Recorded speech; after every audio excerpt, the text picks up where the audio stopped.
At huwag kayong mamroblema, pwede nyo siyang i-hand carry. Ayun, nakalagay, naka-indicate na pwede nga siyang dalhin sa aeroplano. At ito namang battery ng drone, itry natin, gagana din kaya? Ito ang pinaka-importanting paggagamitan nitong Ugreen power bank natin na merong 145 watts. Ito yung pinaka-laptop natin.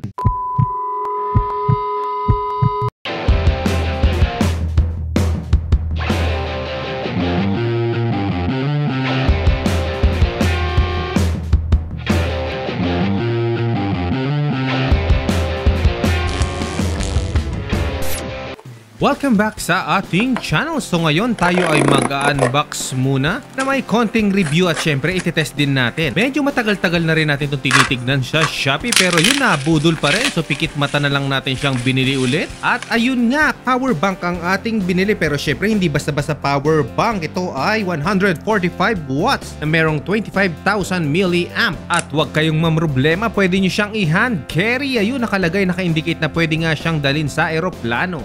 At ito na nga siya, tignan natin sa loob ng box kung anong kasama. Ayan, so syempre pinaka-unit natin. Sumunod naman itong pinaka-kable niya. Ayan, ingatan niya, napaka-importante yan dahil Ugreen yan, subok na ang mga kable nila. At ito pa, may kasama siyang pouch. Pwede nyo diyang ilagay yung pinaka-power bank nyo o yung mga kabling kasama para hindi naman pakalat-kalat sa bag nyo. At ayan, meron ding manual. Syempre, basa-basa din tayo pag may time. Ayun pa, may mga sticker. Okay, buksan na natin yung pinaka-unit mismo. Ayan, balot na balot talaga siya. So, talaga namang napakaganda ng packaging ng Ugreen. At ito na nga siyang binili natin ay kulay gray o metallic gray ba to? At sa itsura naman, talagang nakakasosyal. Ayan, oh. Napakanipis lang niya kung i-compare mo doon sa mga bulky na tulad niyang 145 watts. Mamaya malalaman nyo kung bakit napaka-importante sa akin ng 145 watts. At ito naman yung mga port niya, tatlo lang yan. Isang Type-C out, isang USB 3.0 na out, at yung last sa Type-C dyan yun yung in and out na pwede kang mag-charge. At yan din yung gagamitin natin para sa 145 watts na cable mamaya. Bago ang lahat, itest muna natin yung mga charging port niya. At pagsasabay-sabay na natin yung pinaka-i-charge natin o yung mga gamit na i-charge natin. At ang kadalasang sinacharge ko dyan ay mga battery lang naman natin ng mga drone camera o kaya yung pinaka-phone natin. So yan yung usual na ginagamit at dinadala natin sa labas. Susubukan natin kung kaya bang i-charge ng sabay-sabay. At ang una nating isasaksak ay ang ating telepono. Ayan, tignan natin kung mag-charge siya. Ayan, kung titignan nyo, ayun, nag-84% at nag-charge nga.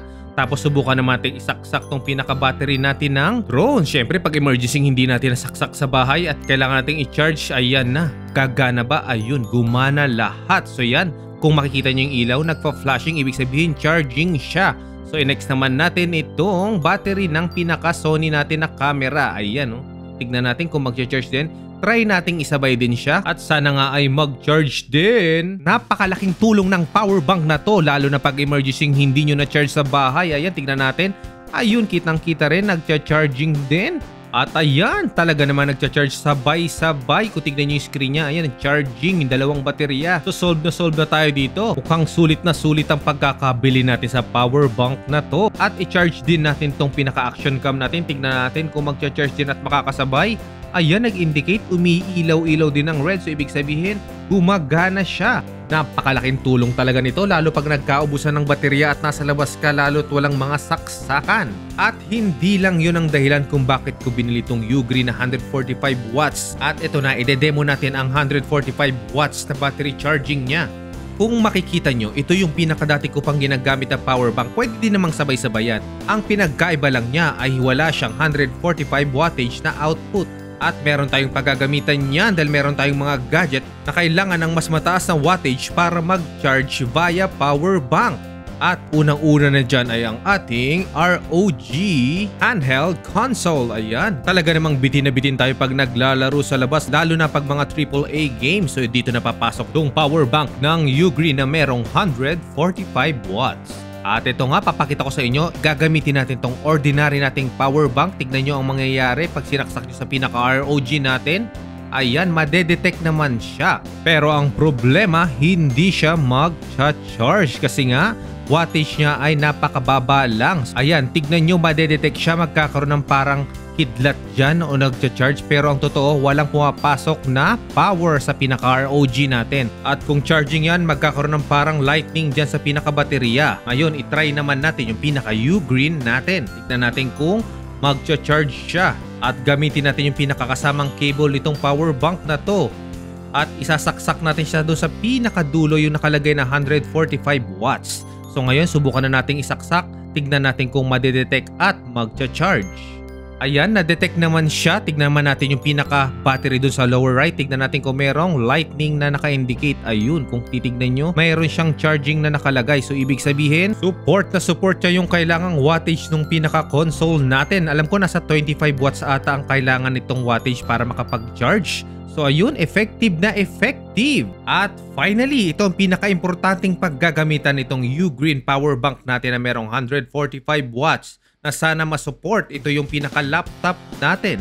So meron tayong Zephyrus na 2024 G16 na meron pang nakalagay na extension na monitor dyan sa gilid. Tignan natin kung kayanin niyang i-charge. At alam ko yung mga bagong laptop pwede mo nang i-charge via Type-C cable. So dito masusubukan natin tong 145 watts kung kakayanin. Ayan, isaksak na natin ulit doon sa pinaka-out na merong 145. Ayan, namatay muna siya. Tignan natin kung papasok o magcha-charge. At ayun nga, na-detect nga. So ang ibig sabihin, kaya niyang i-charge yung pinaka-laptop natin. Ayan, tignan nyo, nagcha-charging siya.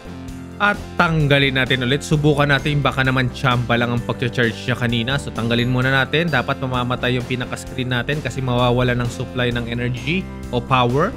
Ayan, kung titignan nyo, bubukas yan. Titignan nyo sa gilid, hindi siya nag-charge ngayon. Ibalik natin yung pinaka-cable. Tignan natin kung mag-charge ulit o baka naman tsamba lang yung pag-charge kanina. Ayan, isalpak natin ulit. Tignan natin kung mamamatay yung monitor. Ayan. So, didetect ba yan? Okay, pumasok. Tignan natin. At ayan, may lumabas sa warning. Hindi daw ganun katindi ang performance. Syempre, okay lang. Ang pinaka-importante sa akin, nalalagyan ng charge yung pinaka-battery natin in case of emergency at walang saksakan. So bagay na bagay ito sa labas. Para na rin siyang extension ng pinaka-laptop mo o battery pack ng pinaka-laptop mo. So yun, okay na okay to.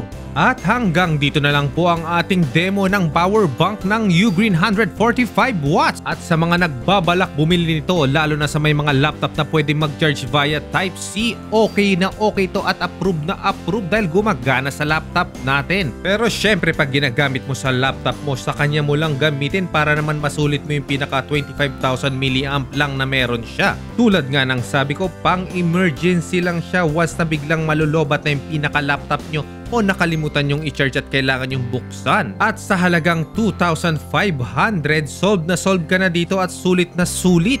Lalong-lalo na at meron siyang 145 watts na output at kayang-kayang mag-charge ng laptop. So sana nakatulong sa inyo at nagkaroon kayo ng idea sa ganitong klaseng power bank. Thank you for watching.